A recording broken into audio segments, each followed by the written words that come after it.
Hi, everybody. It's Bob Ost. Welcome to the TRU Community Gathering. It's Friday. It's August 23rd, and this is actually our 225th consecutive week of doing conversations about theater. The reason we started it, for those of you who are just finding us and don't know us, in April of 2020, there was something going on called shutdown. And shutdown often meant shutting down one's business as well. I didn't quite know what to do because everything that we did was live, and I didn't know how to run this organization without having an ability to have people together in a room. But somebody took my hand and gently introduced me to Zoom. Hello, Zoom.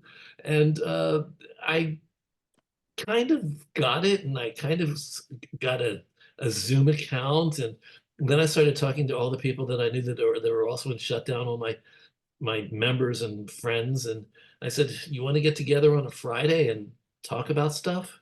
And everybody said yes. So here we are, 225 weeks later. Conversations are a little different now than they were back then. Needless to say, we were talking about surviving a quarantine and dealing with isolation and dealing with art and making art in isolation. That was a frequent topic, different variations on that. So we are now in what's supposed to be a new normal. We're back to live theater. Uh, a lot of you know, and if you don't know, I'll tell you that theater is not quite back to what it was pre-COVID, pre-shutdown, but it's coming along. It's making progress. We had our first real Tony Award ceremony this year, and we had lots and lots of very, very popular, wonderful shows that are in New York right now, and some of them are going to survive and some of them are not, but that was the same before COVID too. But we are trying to sort of get back to something that resembles normal, something that really is can help our business to stay and thrive. Theater's always been with us, and I think it always will be with us. I mean, I'm very proud to be part of theater. I love theater, but we got some healing to do. Um, we got some healing to do with our country too, but that's another story. Uh, Today, now, we're back to talking about things that really would have been topics we would have talked about pre-COVID, except there's something very special that is happening right now that I became aware of. Um, there's a friend of mine. His name is Tom Viola.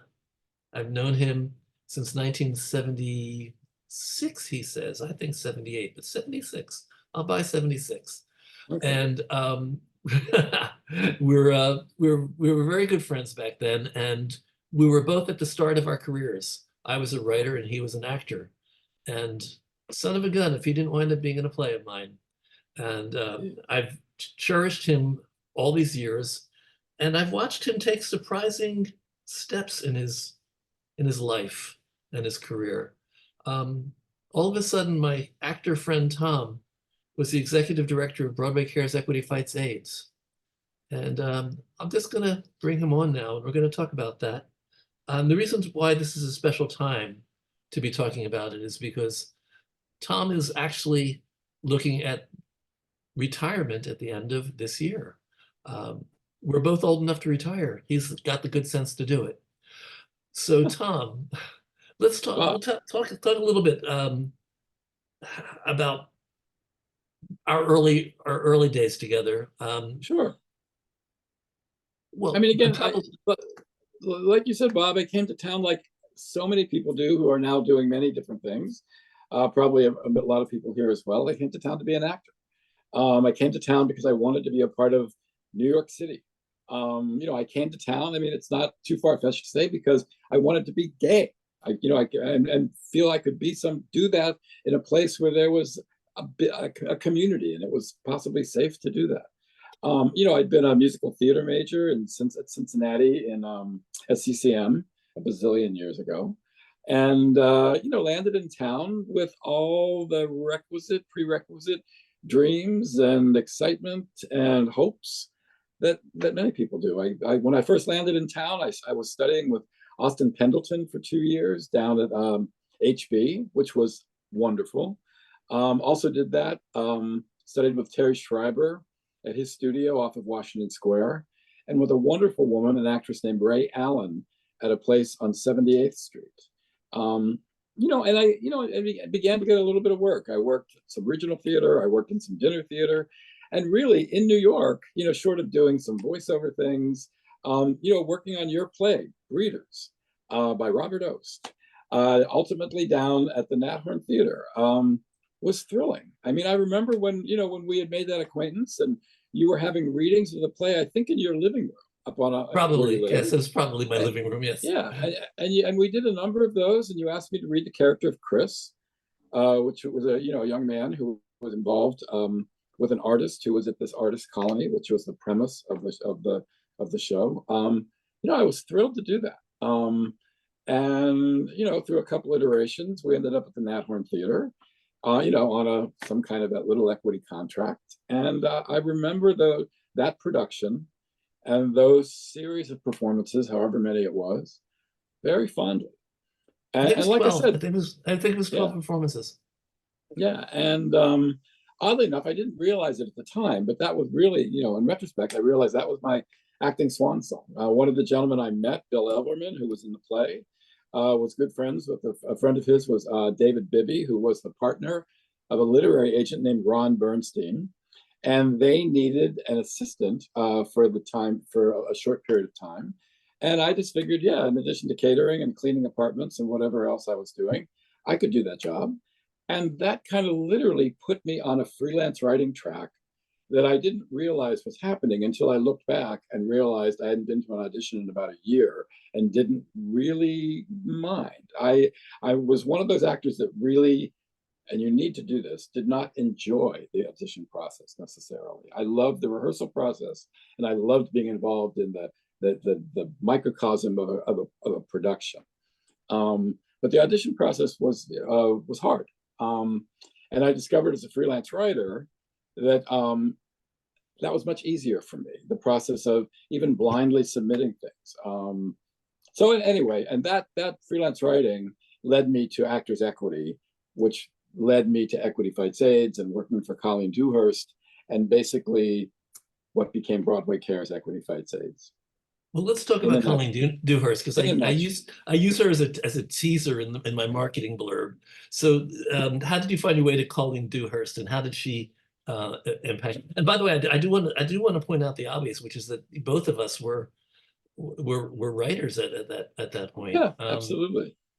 Although I always think of you as an actor, because you did such a wonderful job. You brought that character to life for me, and I will always think of that character in relation to you.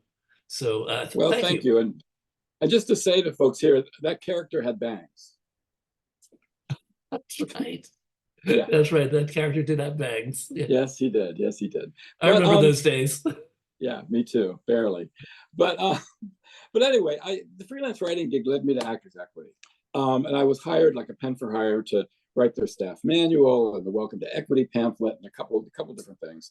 And that led them to keep giving me things to do. I mean, literally what they thought was going to be an 8-week gig turned out to be a year, where they finally said to me, we either need to put you on staff or we have to end this because we can't keep doing this freelance. Well, about that time, Equity was getting ready to plan its 75th anniversary events. So I did go on staff, and in helping with those, I interacted a lot with Colleen because she was the president of the union, of course, involved in all of those meetings.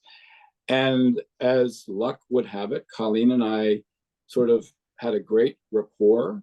I remember when I first met her working on some letters with her, which she seemed to greatly appreciate.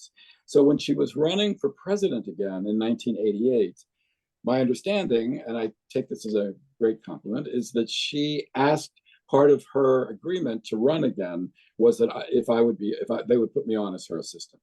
So I became her assistant, and sort of my life changed. That was just about the time that Equity Fights AIDS had been created.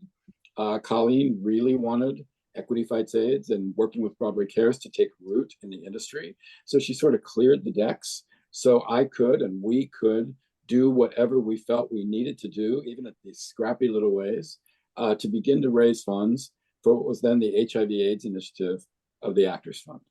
So I just want to say that before you got involved with Equity Fights AIDS, you were basically taking your artistic talents, your writing talents, which I'm doing what I was doing, which basically you were finding a way to make a living from them. So Sure.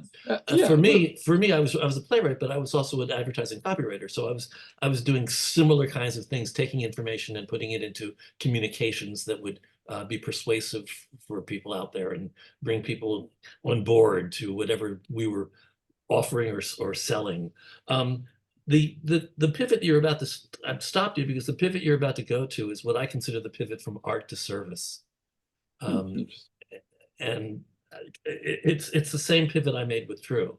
I mean, I add a few zeros, and and we have a lot in common in terms of what we've done in our careers. But there comes a point where you suddenly might realize, not everybody has this aha moment, that service to the community can be as fulfilling as writing. And I was somebody who, I was 4 years old, I thought I was going to be a writer. I started writing when I was 4. So I always thought that writing was it for me. And playwriting became it for me. And that was my dream, and that was my hope, and that was my everything. Until I started to, by accident, create an organization that I started to run, and started finding that it was very thrilling to help people. I'll make that simple statement. It was just mine wasn't all that people. altruistic. I don't know that mine was that had that kind of background or felt that much like. That's why you made more money. Well, I mean, basically, when this all began to happen in '88, I was 34 years old. And there had been some changes in my life where a lot of the chaos previously in my life sort of began to go away. And I think, without realizing it, I was looking for some place to put my heart and my energies. And I just happened to land at that time outside of Colleen's office, working with folks who were involved in the community with this fledgling, scrappy little Equity Fights AIDS, which was then also working with BroadwayCares. What year was that? That was '88. That's when both organizations got started. We merged in '92 to become BroadwayCares Equity Fights AIDS, and really sort of, took off. 1 + 1 = 8. But working with Colleen and witnessing Colleen's extraordinary heart, her ability to reach out and engage folks in a way that helped, that made everybody safer and bigger, had a huge impact on me. But the biggest piece of that, because I think a lot of what stopped me from really jumping into whether it was acting or really, beyond a freelance writing career, was that sort of some kind of self-doubt. And in working with Colleen very closely as her assistant, and also working with her on her memoir, often up at her home in South Fallsburg, I literally began to realize, and I didn't pinpoint it until after her death in '91, that in witnessing her life, I saw that you didn't need to be perfect to make a difference. Somehow, a lot of Catholic school, a lot of something sort of put in my head that if you really couldn't do something well or right, there was sort of it kept me from really diving in. And Colleen showed me that not only was the dive worth it, it was essential. And how she viewed what we did in those very early Equity Fights AIDS events and initiatives continues to drive what BroadwayCares Equity Fights AIDS does today. And I think hopefully beyond my tenure at the end of December. I remember someone telling me a story when she was on the Human Services Committee of the Actors Fund, which is now the Entertainment Community Fund.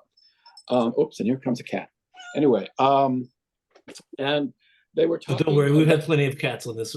She's gonna keep trying to jump up. But they were talking about a case that they needed to make an exception to, possibly. And Colleen's only remark was, "He's one of ours. We have to do this." And that basically became, I think, the emotional foundation of everything that BroadwayCares Equity Fights AIDS does to this day. What did, how did you wind up being asked to be, or the executive director? I mean, you ran. Well, I mean, Tom, you have to realize, you may not realize how amazing it is, but to me, it's just astonishing what you've done over the years. I'm speechless. I just don't, words don't just, I don't have words, and your cat can be as. Just gonna put her on my lap. She'll be fine. That's fine. We love having her. She's fine. Welcome, cat. What's your cat's name? This is Ava. Hey, Ava. Nice having you on the show, Ava. But at any rate, I mean, believe me, Bob, executive director was, I mean, as I've done it for a long time now, was never sort of like a game plan or like a 5-year plan or a goal that I had in mind. I literally, again, learning this from Colleen, just did the next thing that was in front of me. I mean, I think that's how the organization has worked. We're flexible, we're fast. And in doing that, with a little bit of an eye down the road, we were able to morph and grow and respond in a way that allowed us to take root in the industry, merge in 1992 with BroadwayCares, and beginning in 1996, with the inclusion of the Phyllis Newman Women's Health Initiative, which was the first, is part of what we support at the Entertainment Community Fund, begin to expand our mission so that now we are involved. I mean, in terms of our support for the Entertainment Community Fund, you know, we support everything that they do, every program, the Friedman Health Center, Addiction and Recovery Services, our AHERC, Artist Health Insurance Resource Center, Senior Services. And then our National Grants Program includes 450 social service organizations, all of which have some HIV/AIDS component, but many of which have also expanded their missions. So, you know, since we've been doing this, even before we merged. The Phyllis Newman is breast cancer, though, isn't it? No, it's a women's health. It's a women's health initiative. It's basically the services the Entertainment Community Funds provides for women. It's a portal, really, that brings them into everything that they do. But you know, since '88, you know, we've awarded the Entertainment Community Fund over $155 million. I mean, that literally, that money would not have existed without the engagement of the Broadway community creating it. And how does that make you feel? Good. It makes me very proud to have been in this with so many people. So I keep talking about a life of service. Do you feel like your life was a life of service? I mean, am I just reading into it? No, absolutely it is. But it's also a life. That service gave purpose and meaning to my life. So it's certainly it you know, I don't go into this thinking, oh, this is all that I'm doing. This is what I'm doing. It really allowed me to find a place in the world, in this community, and I'm forever grateful for that. I'm just trying to think where to start with all of this, because let me ask you this. Do you ever think about acting? Over the years, have you ever thought about acting? Yeah, I have. I see things that, you know, I wonder, you know, if I'd you know, again, if I'd gotten over that, if I'd found an enjoyment in auditioning, you know, would I've been a part of, you know, the folks who I work with now around BroadwayCares, Equity Fights AIDS. I mean, I don't know that I would have been the sort of, I was a musical theater major, but what I most loved, represented certainly by your play, was the acting that was done in those kind of pieces. I probably would think in a best case scenario, ended up an actor that worked in a lot of regional theaters, and if you were fortunate, maybe somehow ended up doing something here in New York by virtue of that. Who knows? It's funny, I forgot that you were a musical guy.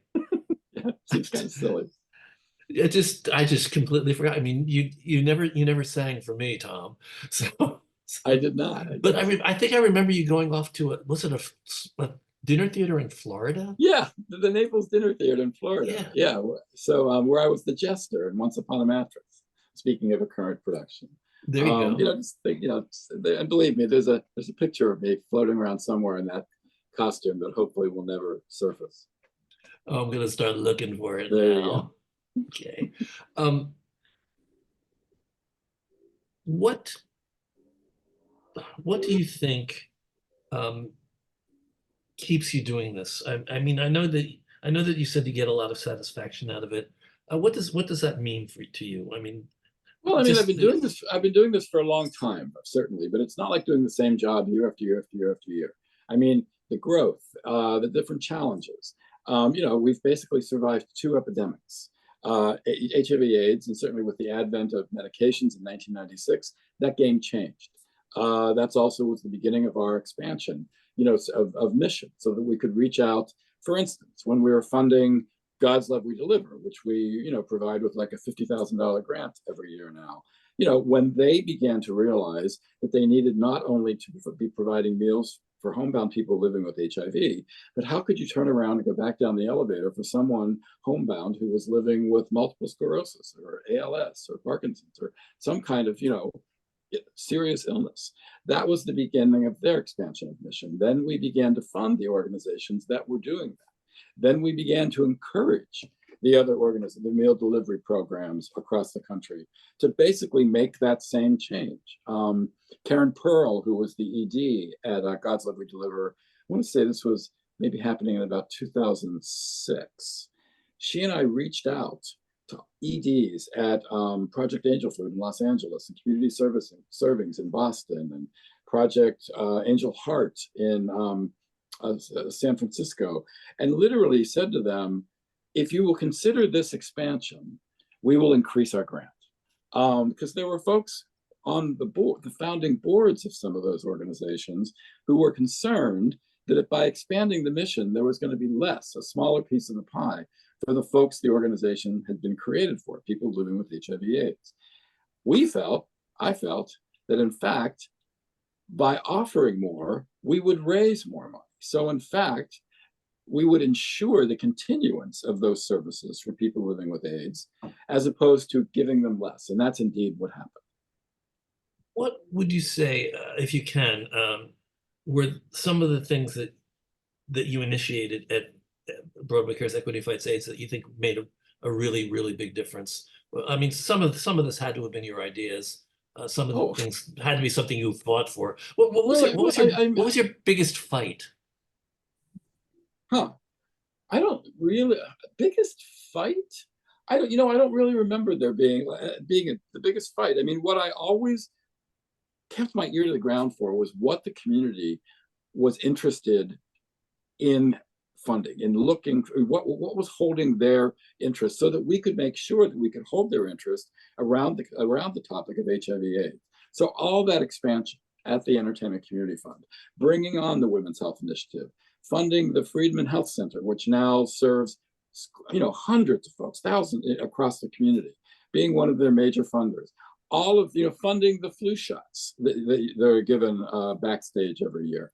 We did that so that people would have a stake in being involved in our fundraising. Our grants committees that determine where all those grants go to, 450 grants or 450 social service organizations across the country are made up, this is a decision of mine, are made up of folks in the industry who have helped us raise the money. Production stage managers, actors, company managers. So they see where the money that they have helped us raise, how it's put to work. Susan Sampliner, who's here, has served on those committees. So she could speak to that. That engagement is very important to us as an organization, as opposed to having a committee of service providers who may understand the exact nuts and bolts of what those grants do, but have no connection to how we very specifically raise the funds. So you can acknowledge that you have some say in shaping what the organization has become. I have no problem acknowledging that, because it definitely I have. And have there been any things that you wish were different? No, it changes all the time. I mean, it's every year we try to make sure we are engaging another generation of performers and stage managers and people coming in. I mean, there are people who start with us who we first meet as Red Bucket volunteers. The folks who hold buckets in the lobby when the appeals are made, who then go on to careers. The best example of that is Jonathan Groff. I met Jonathan Groff when he was a waiter at Chelsea, a restaurant on 9th Avenue. And he had just moved to town. And I literally said, come on over and volunteer for us. You'll meet people. And that was just when I think he was getting ready to got his first job at North Shore or some theater, upstate. And Jonathan has continued to be a huge supporter of ours. Most recently raising, $1 million with Daniel Radcliffe and Lindsay Mendez and the cast of Merrily We Roll Along. So, people, engage with us in all kinds of ways. And what I love about the job is creating opportunities for them to do that, which then creates resources for us that we can get out there as grants. Very early on in our conversation, you talked about how years of training made you in Catholic schools made you feel like if you couldn't be perfect, you shouldn't be doing it. How did you finally overcome that? And are there still moments where you are surprised that you've done what you've done? Yes. I think I got over it by just doing it. I mean, we were compelled to do this because it was such a traumatic time. So it was easy, it was easy to push that aside because there was so much that had to be done because there was so much loss and anger and sorrow happening in those very early years, certainly the late 80s and into 90s before the advent of the medications. But even with the medications, there are still, for thousands of folks across the country, it may as well be 1988 if they don't have the medical coverage that allows them to have those medications. So very few people can actually, few people could afford AIDS medications even today. Well, I mean, they can't afford them, and I couldn't afford them if I wasn't insured. Nobody can afford them unless they're insured by their employer or the ACA or some particular program if they're lucky enough to live in a state that has them.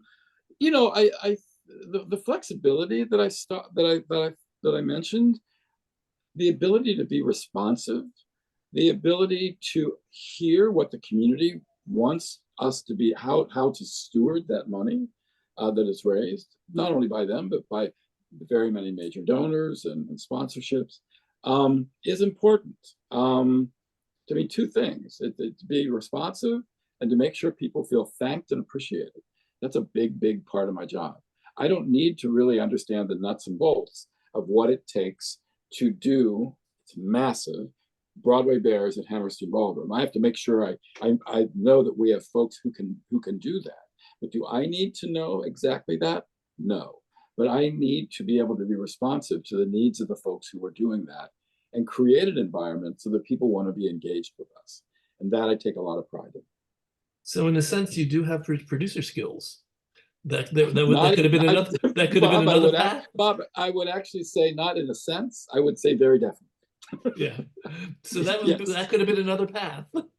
You know what? It could have been. Yeah. I mean, I worked with Sean Strube and Roger McFarlane at the time when we were just right when we first merged in '92, and I was a co-producer and very active on David Drake's play The Night Larry Kramer Kissed Me. And yes, had I sort of followed through with that instead of really engaging in what we were doing at the beginning of BroadwayCares Equity Fights AIDS, yes, who knows, what I might have ended up doing. But as somebody, told me once, it also goes down to that beautiful Robert Frost poem about two roads diverging in a yellow wood. The road not taken ceases to exist. It persists, but it doesn't exist. And I guess. I don't regret. I am thrilled to be exactly where I am right now, even looking at 4 months, from now, a pending retirement. I feel like I've been blessed by having exactly the life that I was intended to have. And I have had the good fortune to engage with hundreds of folks and some really pivotal folks that have allowed me to do that. And Colleen is first and foremost, literally the guiding star. I literally check myself and have for years now. when we begin to do something. Oh, should we do those grants that reach out to the international organizations that are responding to what may be happening in Ukraine? You know, and the answer, and I think, what would Colleen want to do? And then we do it. And I mean, and I don't, I'm talking about this here. It's not something that's, you know, on our website, although she is we have something called the Colleen Dewhurst Society, which are folks who write us into their estates. But Colleen is very much always involved with us. And I think Danny Whitman, who's following me as executive director, understands that. And I think he knows, which is why I thought his stepping up was the thing to do after 12 years as a development director. He understands the emotional underpinning that makes BroadwayCares Equity Fights AIDS effective. Did you know you had these skills before you jumped in here, or did you just learn them on the way and I learned, adapt and adjust? I literally learned them on the way. Some, you know, through bumps and on the road and a lot of good luck. But again, I learned how to do this as we did it incrementally. I think if somebody had looked, you know, had shown me this job as it might have been in, you know, 2010 and said, this is a job you're going to do, I would not have necessarily thought I could do that job. But because, again, I got there step by step, it was fine. Interesting. There's so much that you say that are things that I say about myself and my life as well. I do feel like I think about the road not taken a lot, maybe more than you do. However, I do feel like you do. I do feel like I'm in the right place. I'm doing what I should be doing. I feel like it's what I was destined to do. I began to analyze it at one point and realized that the things that were driving me in my earlier days as an artist, as a writer, are similar to what's driving me now. I didn't recognize what they were. I've always wanted to be making an impact on people as a writer. I always wanted to be influencing. I wanted to be changing lives in some ways, and writing was my medium for doing that. And I still do. I still do write, of course. But it's at one point I just decided that I had to really focus on TRU. You never had the choice. I mean, you were cast into such an organism that was bound for growth, that I don't even know if you had time to think about it. I had times to think about whether I want to put my energy into being a playwright, or put my energy into being the person that runs TRU. And I'm happy with my choice. I do feel like I made a good choice, and I'm very happy that I've managed to help people on a different level, a different way than you do. I don't want to look like I'm comparing what I do to saving thousands and thousands of lives and just supporting people throughout the community the way you do. But I have my niche, and Yeah, I'm happy to absolutely. be here. I think anytime anyone reaches out or reaches back, holds a door open that they've gone through, encourages someone to take the steps that they've taken, or basically say, look, if you know, if I can do this, so can you, even though the circumstances might be different. That's service, and there's no need in sort of comparing the specifics of that. I think the empathy of that, the thought of that, is what makes change in the world. It's the only thing it does. Well, I'll get political for a moment. You said empathy, and that's basically, I spent the past 4 evenings crying my eyes out for 4 nights, No, it's been extraordinary. watching, Yeah. yeah, watching the Democratic National Committee. And the things that really come out of that are the fact that I recognize my values in.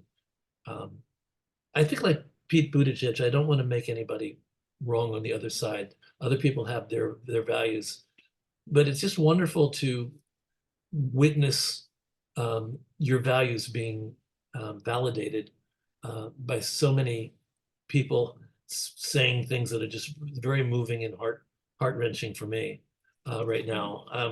I'm worried about the world. And you also have to know when you have to fight. I mean, when you do have to really take a stand, and it's more than just sort of a soft effort. It's a hard push. We work in a very competitive, collaborative, contentious industry.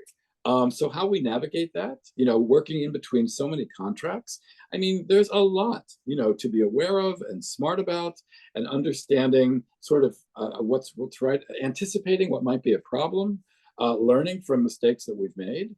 That is not, the sort of, the spiritual airy fairy, if you will, piece of this, which is a very important piece. But believe me, over these 30 years of doing this, I am very proud to say that it feels like BroadwayCares, Equity Fights AIDS, is an institution within the industry that even with my departure will continue. And that I take great pride in that. And then at the same time, realize that the ship will sail without me in a certain respect. As it sailed, not to compare, I'm not comparing myself to her, but as it sailed very, very early without Colleen, but certainly it being present, but certainly that vibe, that essence that she gave us continued. And I hope, without sounding too, I don't know, full of myself about it, I would hope that some part of what I am will continue to be a part of what BroadwayCares is. Well, that's inevitable. It really is inevitable. I want to actually invite the room to make comments, ask questions. I think for this being a theater conversation, the thing that I pull out of it that I think is very, very useful and interesting is the fact that so many of the skills that you have and that you've been exercising over the years are similar in my mind to what you would need to be a producer. We basically encourage people to be producers, even writers. We browbeat them into being self-producing artists. But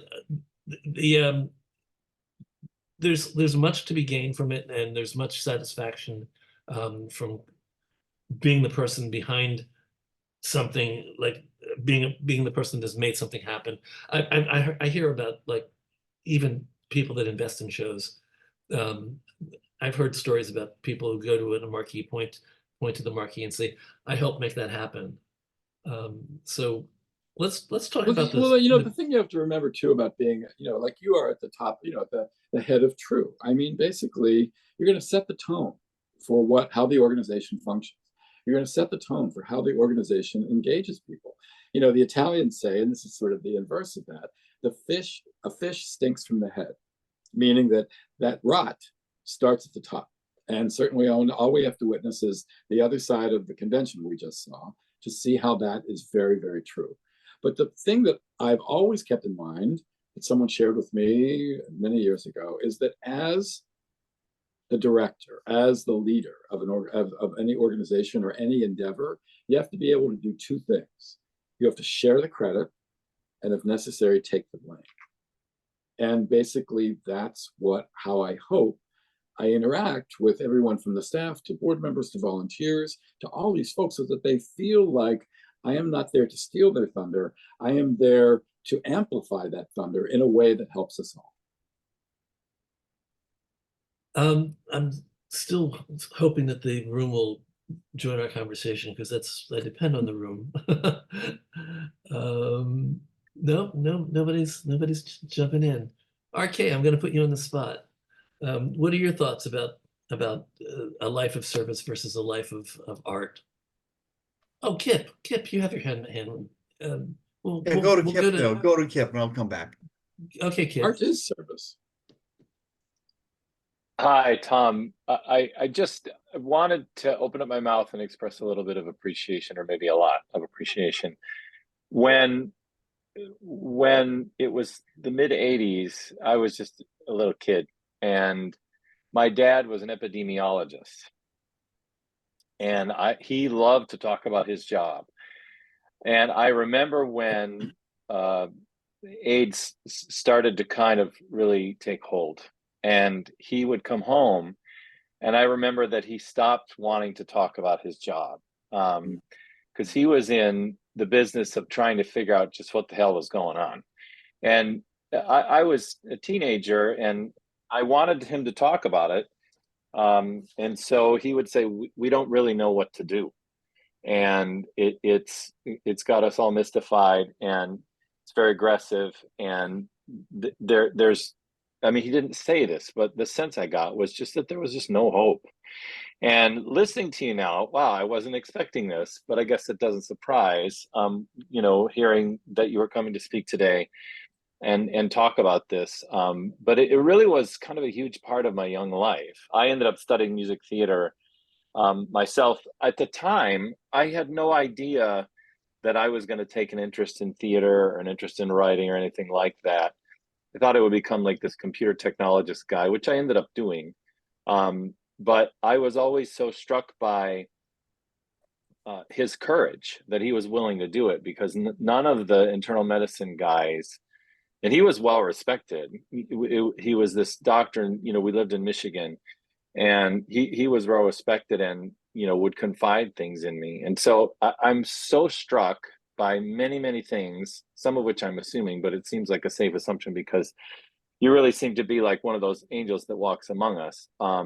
So struck by the courage it must have taken for you to do what you did back then. And being at a point in your life, I'm just guessing, where you were thinking about your career and what do I want to do? And suddenly there's this out of left field, this critical, important call to action to do something you hadn't anticipated. The thing that impresses me is you know, we were there together. We were in the field, in the trenches together back then.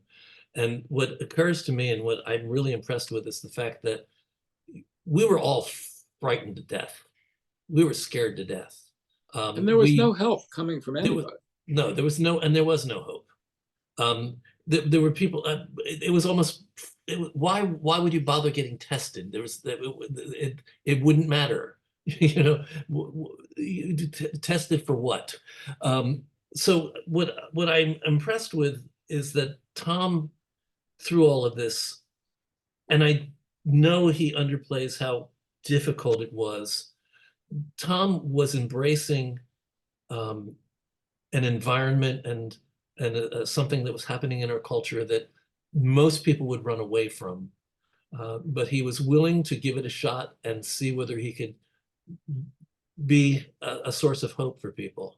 So Tom, yeah, you are an angel who's walking among us. You were, and I know it wasn't easy. You downplay how fucking difficult it must have been to. Well, you have to think too. I know the backstory.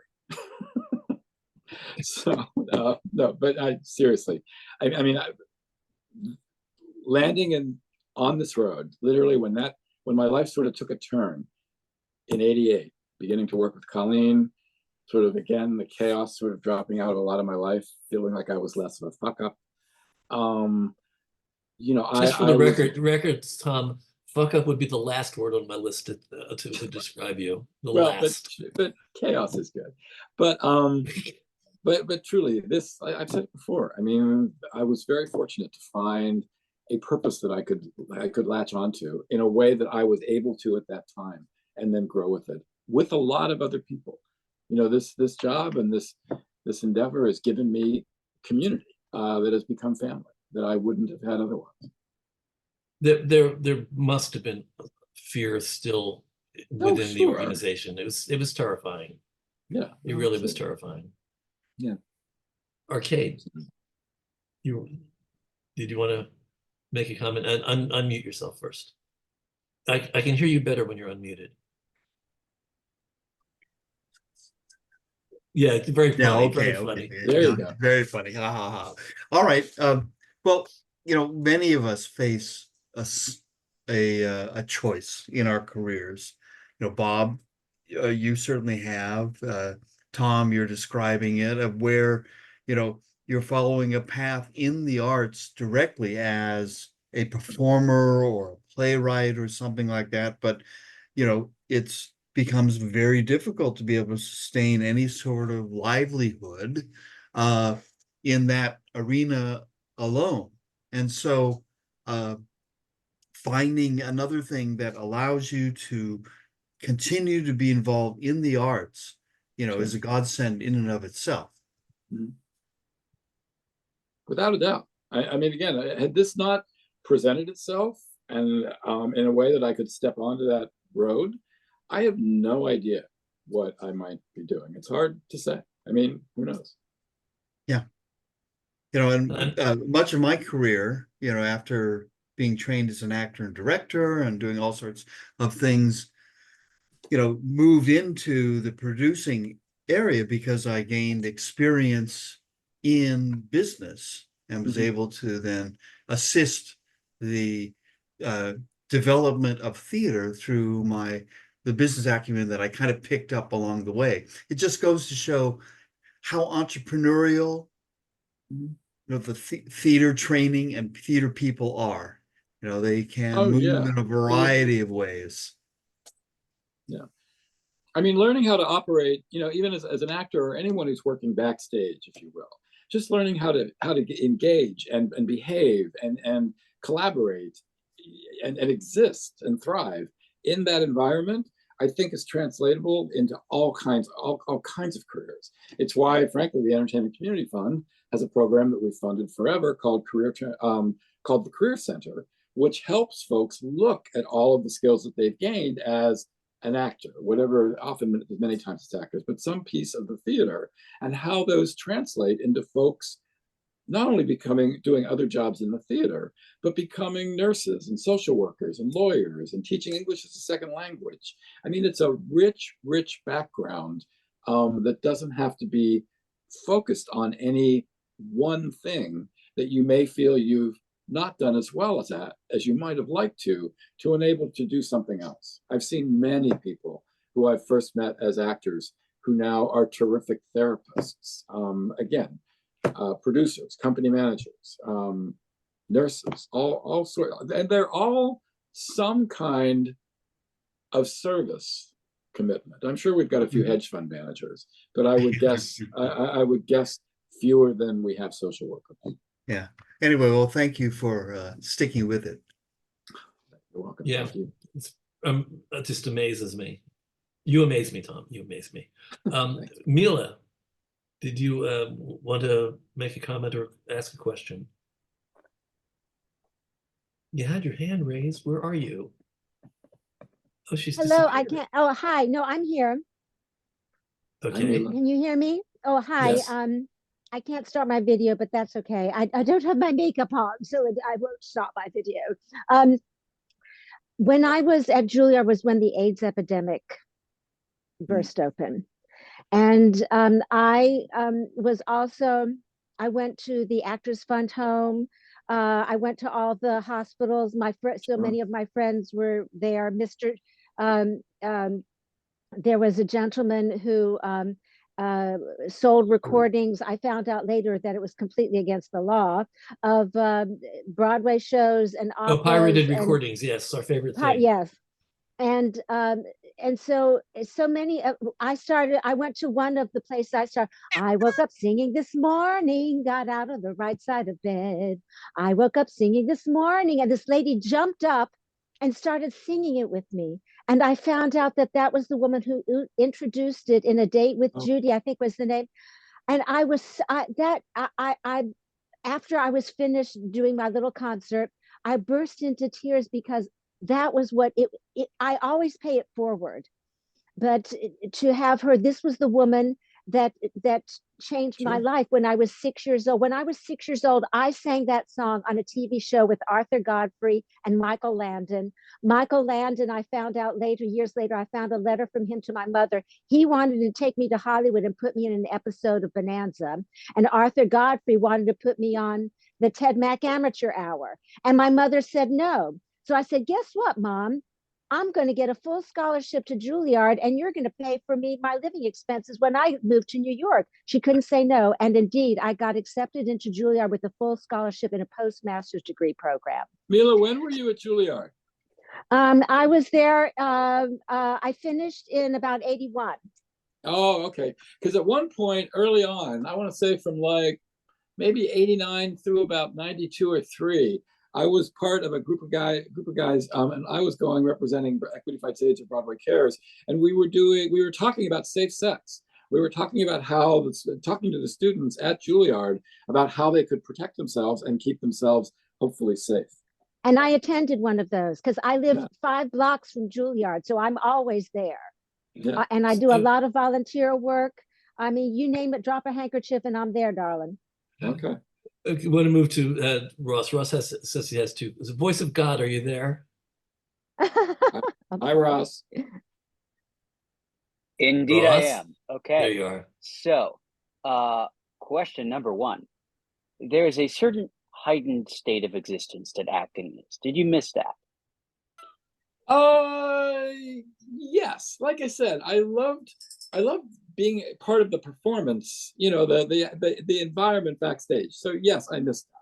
But on the other hand, when we were producing events, you know, I mean, there's a moment of getting that curtain up, like when you're producing a show, self-producing a show that feels the same. So a lot of those endorphins that had come with being on stage, literally I felt very much working backstage or behind the scenes or from a producing office. Awesome. All right. Question number 2. Wait, I think this is a question for Ava. Is this a question for Ava or for Tom? She's a very sorry, I got derailed by that meow. But what do you think about theater's reaction to AIDS? Did it make a real difference? And by that I mean, did the plays make any difference? Sure. Oh. Anytime you're asking me, I would say just quickly, anytime you're telling a story, particularly a story that people don't necessarily want to hear, or they're afraid to hear, or they're afraid to share, that is huge. That is huge. You know, you're reflecting the times. You're allowing people to feel it's safe to feel their feelings. So no, I think the theater, in terms of the productions, the plays, certainly the well-known ones, The Normal Heart, Angels in America, as is The Inheritance, you know, all sorts of, you know, major plays, but also all variety of plays that were basically done, you know, and maybe didn't get the same attention or notoriety. Those are important expressions of how people feel, and feelings are what change actions, how people behave. I mean, Bobby, your play Breeders, I mean, very much reflected that time pre-AIDS. I mean, it's now like reading Dancer from the Dance or Larry's Faggots or any number of, you know, novels. I have to tell you, Tom, I took a look at Breeders like 10 years later after I had been aware of AIDS, and I realized that it was embedded. My play was before 1980, so there was no AIDS. I remember when we had no idea. I rewrote the play so that AIDS was actually acknowledged, and it was amazing to me because there was an unknown disease that was infecting this gay artists colony, as exhibited by the head of the colony, Carl, being sick, mysteriously sick, and like 10 years later, I went, shit, he had AIDS, you know, and I just, very little rewriting, but it just acknowledged what I didn't know back then. So, but it reflected the time. Yes, it's interesting, Tom. I'm trying to put together a town hall. I've been doing town halls for the past two years or so about issues of diversity, equity, and inclusion, and also accessibility. And I've had panels, town halls, where we've talked about BIPOC issues, we've talked about Native American issues, we've talked about accessibility for the handicapped, we've talked about transgender and gender expansive experience in theater. I keep wondering, is it worth a conversation to talk about issues of DEI in terms of the gay community, or is gay just a part of the theater population and it's part of our culture and it's not a problem, not an issue? I'm trying to figure it out. Well, I mean, I'll tell you the truth. I've always felt that, and it's sort of the silver lining around sort of this horrific experience that was the genesis for the creation, in this case, for our conversation at BroadwayCares and Equity Fights AIDS, and then the two together, is that our doing the work that we did sort of made it safe for people to be out in the Broadway community in a way that they were not before. Truly, truly, truly. We knew within the business certainly who was gay and who wasn't. But I mean, there was a lot. The closet was very deep, very, very deep. Even as HIV was taking hold in the community, that's part of the reason why in that extremis we both organizations began very scrappily and as small seeds. But as we began to continue to do the work we did, it created a safe environment and an accepting environment where it was not, you weren't putting your career on the line to share that you lived with a partner or that was part of your social life. It used to ruin careers. It used to be the end of careers. Well, I mean, Alexander Cohen used to tell people before the Tony Awards, I mean, back in the day and up to, certainly until I would say the end of the 80s or into the early 90s, he would literally tell people, you do not come with a same-sex partner, come with your mother. And people like Tommy Tune and John Glines and Harvey Fierstein, when those plays, Torch Song Trilogy won, I mean, they cracked that ceiling so you could not go back. And there are people in the larger scope of things. I know that folks, and I certainly agree with this, that gay marriage would not have come about had we not lived through HIV/AIDS. I mean, if had that not occurred, and it became so apparent how those rights were undeniable and necessary. And it also pointed out to people that many people who they loved, worked with, lived with, were indeed gay. Because there was no choice but to know as they got sick and passed away. Yeah. Do you think that with Clarence Thomas whispering about doing to gay rights what he did to women's rights, he's not going to have the chance. He's not going to have a chance. What do you think of the fact that just somebody is willing to look at it like that, and the fact that there are so many attempts to put the toothpaste back in the tube? Well, I think he's despicable, certainly, and the people who support him are despicable, and they seem invincible for a while, and I think we're beginning to see that ultimately the pushback comes, and I think thankfully that he's not going to have that chance. And I dare say there's a reckoning coming, Mr. Thompson and his dreadful Thomas and Judge Thomas and his dreadful wife, that they have truly earned. Well, how about the Florida Don't Say Gay? Yeah, I mean, again, sometimes things have to go to an extreme before people realize they need to stand up and fight. And part of this election cycle, part of what we're seeing, I think, are people going, "Whoa, what the hell is happening?" Yeah, count me in there. What the hell is happening? I'm nervous. I said earlier that I spent the past 4 nights crying in front of my television because I was suddenly seeing people making public pronouncements that were consistent with my values. And I know that not everybody has the same values. The thing that's delicate here is helping people on the other side of it to understand that we're not asking them to change. We're just asking them not to want us to change. So I think there's a lot of room for coexistence. There always has been. I think, unfortunately, what the rot at the top, which I will lay it squarely at Mr. Trump's feet, is that he has allowed millions of people to feel that they can express the worst part of themselves, as opposed to checking that worst part of themselves and perhaps engaging in a different way.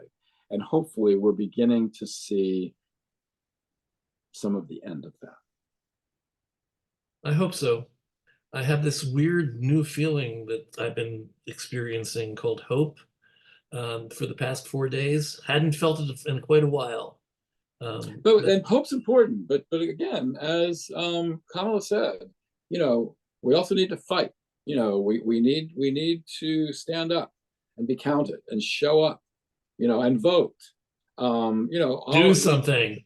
None of this happens because we can feel good about it and we can express lovely thoughts about it. We need to take action. Well, hopefully, hopefully we'll be able to bring back a world that we're more comfortable in without making other people uncomfortable. They really, the difference is, I don't think we're asking anyone else to change. I think we're just asking them to accept who we are. You know what? I don't really give a. I'll be honest with you. Tolerance is important and great, but I'm not. Whether they accept who I am or not, on one hand, I really don't give a fuck. But on the other hand, I am not going to take lightly that I should be able to express exactly who I am, no matter how they feel about it. Right. Agreed. Not, or at least not disagreed. Sorry about the F-bomb there. That's okay. It doesn't matter. It says YouTube. YouTube doesn't censor. It's fine. I think we're, does anybody else in the room, now that we've actually gone political on this, does anybody else want to express any of your thoughts? Michael DiGaetano, they think that we're just going to sit back and take it, and we're not, right? Eric Rothman, I'm writing a series, Why and How the Democrats Can Win a Landslide Up and Down the Ballot in 2024. I'm all for that. Keep hope alive. All right, so my community's not being as vocal as it sometimes is. Eric, there you were, there you go. All right, so Tom, I'm just going to thank him. I'm not going to close the room yet. Eric, did you want to say something? Yeah, I'd like to say something. I think that the initiative that was taken to support the gay community in the advent of AIDS, that activism, I think, changed the whole political landscape, not just for gays, but was really the spark for the whole development of privacy rights, whole range of things. And learning a little bit from the kinds of things that were done then, the conservative movement has now moved in the opposite direction to advocate for anti-woke activities. And this election is going to be the time when we choose between the two ways to go. Yeah, I think you're right.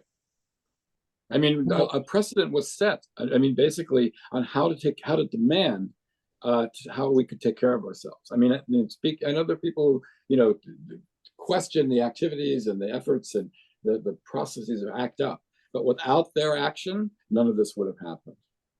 People don't change. Larger monoliths, government does not change unless it's made so uncomfortable that it's in its own best interest to. They don't do it because it's the right thing to do. The only reason why they do it is because they want to relieve some kind of discomfort.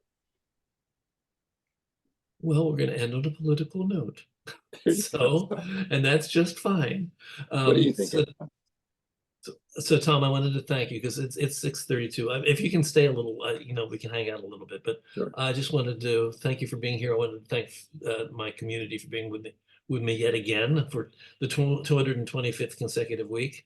And I want to go out to the YouTube and podcast listeners and viewers out there and let you know that if you find the conversations interesting and you want to be part of the conversation, I can make that happen.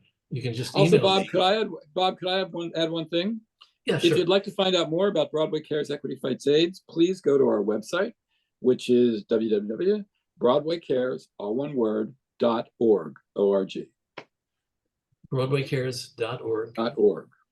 Okay.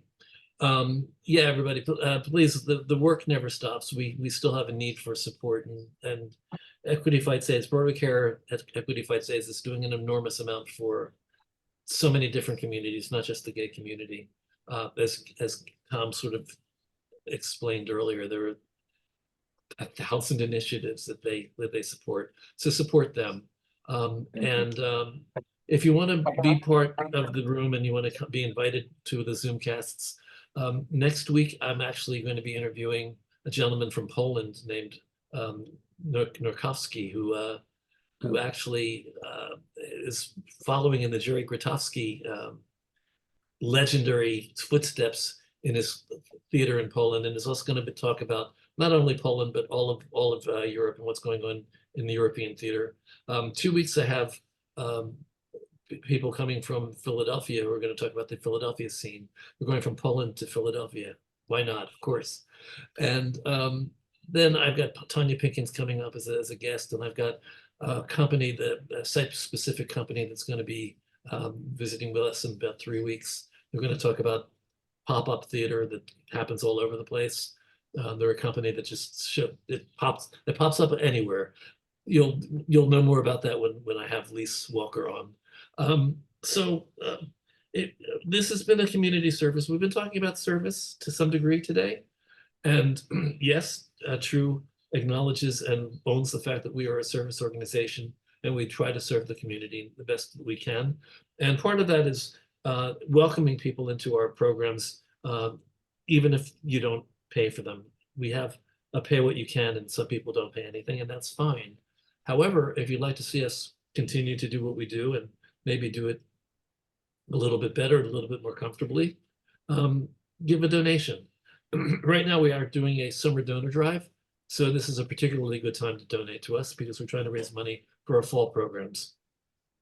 Go to trudonate.com, trudonate.com, and donate to us if you can. And join as a member if you can do that. Just be part of the community and come visit us every week. So we'll be here next Friday and every Friday until I drop. So that's it. Thanks.